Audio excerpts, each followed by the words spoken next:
Hello students. देखिए अपन ने पिछली क्लास में जो बात की थी वाइमर गणराज्य के जन्म के बारे में बात की थी। जैसे कि प्रथम विश्व युद्ध हुआ, विश्व युद्ध के बाद में जो है सारा जैसे वर्साई की संधि हुई और सारा जो भी कुछ हर्जाना वगैरह था वो वाइमर गणराज्य के ऊपर थोप दिया गया था। ऐसा अपन ने पिछले वीडियो में बात की थी। अभी अपन बात करने जा रहे हैं युद्ध का असर। तो देखिए, प्रथम जो महायुद्ध हुआ 1914 से लेकर के 1918 तक मित्र राष्ट्र और धुरी राष्ट्रों के बीच में। जब अपन बात करते हैं मित्र राष्ट्र और धुरी राष्ट्रों की, तो देखिए मैंने पिछले वीडियो में बताया था कि मित्र राष्ट्र जो हैं इंग्लैंड, फ्रांस, रूस, अमेरिका, ये जो देश हैं ये मित्र राष्ट्र थे, जबकि इटली, जर्मनी, जापान, ये जो देश हैं ये धुरी राष्ट्र के अंतर्गत आते हैं। तो देखिए इस युद्ध में कितना नुकसान हुआ या इसके परिणाम क्या क्या हुए उसके बारे में आज अपन बात करने जा रहे हैं। तो देखिए सबसे पहली चीज़ यूँ है कि जब विश्व युद्ध हुआ है तो जाहिर सी बात है कि दोनों ही पक्ष जो हैं नुकसान दोनों का होगा। अब इसमें क्या है कि सबसे बड़ी चीज़ कि आर्थिक क्षति और मानव हानि ये दोनों पक्षों को होगी पूरी। ठीक है। अब देखने वाली बात यूँ है कि एक तरफ जो यूरोप पूरी दुनिया को कर्ज बांट रहा था, अब उसके हालात कैसे हो गए, वो खुद जो है यूरोप में कई कर्जदार हो गए, क्योंकि युद्ध के दौरान जो है कर्ज की आवश्यकता पड़ी अपने सैन्य खर्चों के लिए भी और शासन के लिए भी, देश के लिए। तो वो कर्जदार में बदल गए। जो कर्जदाता थे वो कर्जदारों के रूप में परिवर्तित हो गए। जैसा कि आप देखेंगे तो यहाँ पर लिखा हुआ है कि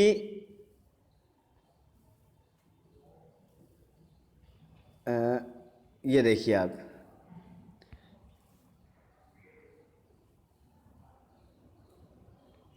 दिख रहा है ऊपर से थर्ड लाइन, जिसमें अपन को बताया हुआ है कि कर्जदारों का देश हो गया। जो कल तक यूरोप कर्ज देता था वो कर्जदारों का देश बन गया, महाद्वीप बन गया। दिखा?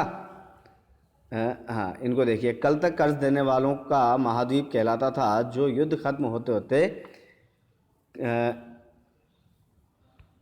कर्जदारों का महाद्वीप बन गया। सबसे बड़ी बात क्या थी कि चलो युद्ध हो गया, जो भी था, पुराना जो साम्राज्य था उसने अपराध किए, मतलब जर्मनी ने जो अपराध किए, जर्मनी की वजह से, जिसकी वजह से जिसको वजह माना जाता है कि भाई जर्मनी जो है ये प्रथम विश्व युद्ध का रीज़न रहा, तो अब उसका हर्जाना जो पूरा था वो किस पर थोप दिया गया? वाइमर गणराज्य पर। दिख रहा है आपको? नवजात वाइमर गणराज्य के ऊपर लगा दिया गया। अब इससे क्या था कि जो वाइमर गणराज्य है वो पूरे तरीके से आर्थिक रूप से अपंग हो गया, क्योंकि हर्जाने के रूप में अगर अपन ने ऊपर देखा है तो 6 अरब पौंड का जुर्माना लगाया गया था वाइमर गणराज्य पर। ठीक है। तो उस इतनी बड़ी राशि देने में जाहिर सी बात है कि आर्थिक रूप से अपंग होना ही था। अब ये जो है वाइमर गणराज्य, इसके समर्थन में समाजवादी थे, कैथोलिक थे और डेमोक्रेटेड। तो डेमोक्रेट का मतलब यूँ है जो लोकतंत्र के समर्थक थे, वो लोग वाइमर गणराज्य के पक्ष में थे। आगे की बात करें तो पहले महायुद्ध ने यूरोपीय समाज और राजनीतिक व्यवस्था पर अपनी गहरी छाप छोड़ दी। सिपाहियों को आम नागरिकों के मुकाबले ज़्यादा सम्मान दिया जाने लगा। अब जो था, जैसे प्रथम विश्व युद्ध में सैनिकों की अहम भूमिका थी, युद्ध कोई सा भी हो सैनिकों की भूमिका होती है, तो प्रथम विश्व युद्ध के बाद में क्या था कि अब सैनिकों को बहुत ज़्यादा सम्मान दिया जाने लगा। राजनेता और प्रचारक इस बात पर जोर देने लगे कि पुरुषों को आक्रामक, ताकतवर और मर्दाना गुणों वाला होना चाहिए, अर्थात पुरुष जो है उसमें वीरतापरक गुण होने चाहिए, आक्रामक होना चाहिए। और जो सैनिक हैं उनके खंदकों की ज़िंदगी का महिमा मंडन किया गया। खंदक कहते हैं बंकर, जहाँ पर जो सैनिक रहते हैं उन बंकर्स में, जैसे युद्ध के दौरान उन बंकरों में छिप करके दुश्मन का सामना करते हैं, या उन बंकर्स में रह कर के वो अपना चलाते हैं, जैसा भी है। तो उनका बड़ा महिमा मंडन किया गया, और वो जो है वहाँ पर उसमें जीते हैं कैसे क्या, तो उनका बहुत ज़्यादा महिमा मंडन किया गया। लेकिन वास्तविकता जस्ट उलट थी। उलट का मतलब यूँ है कि वो जिन बंकर्स में रहा करते थे, जिन खंदकों में रहा करते थे, उन खंदकों में चूहे थे। चूहे कौन से भाई? वहाँ पर जो सैनिक मर जाते थे, जो सिपाही मर जाते थे, उनकी डेड बॉडीज़ को खाते थे वो चूहे। उन चूहों के बीच में वो लोग रहते थे, क्योंकि वो जो चूहे हैं, देखो चूहा तो क्या है, कहीं से भी अपना रास्ता बना करके अपने भोजन की तलाश में पहुंच जाता है। तो उन बंकर तक वो चूहे पहुंच जाते थे और वहीं अपना जो है, जैसे डेड बॉडीज़ होती थी उनको खाया करते थे, उनकी डेड बॉडीज़ को। उन चूहों के बीच में वो अपना जीवन जी रहे थे। जहरीली गैसें और दुश्मन की गोलाबारी का सामना कर रहे थे। वहाँ पर जहरीली गैसें, क्योंकि देखो ब्लास्ट वगैरह होते रहते हैं तो जहरीली गैसें निकलती हैं। तो उन जहरीली गैसों के बीच में, उन ऐसे चूहों के बीच में, मांसाहारी चूहों के बीच में और उन गोलीबारी के बीच में, वहाँ पर वो लोग अपना जीवन जी रहे थे।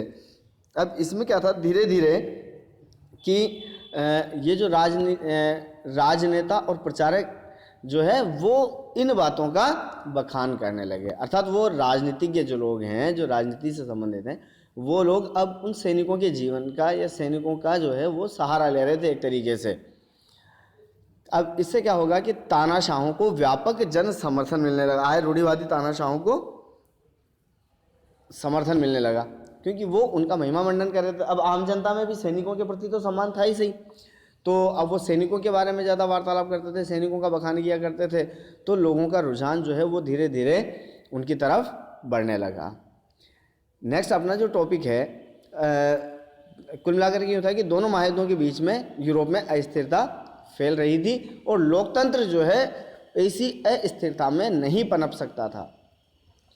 ओके, अब नेक्स्ट जो टॉपिक है वो है राजनीतिक रेडिकलवाद और आर्थिक संकट। रेडिकलवाद जहाँ तक मैं समझता हूँ, रेडिकल से संबंधित है रूढ़िवादी। ठीक है, तो जो रूढ़िवादी लोग हैं उनके बारे में अपन बात करेंगे अपने नेक्स्ट वीडियो में। Okay, thank you.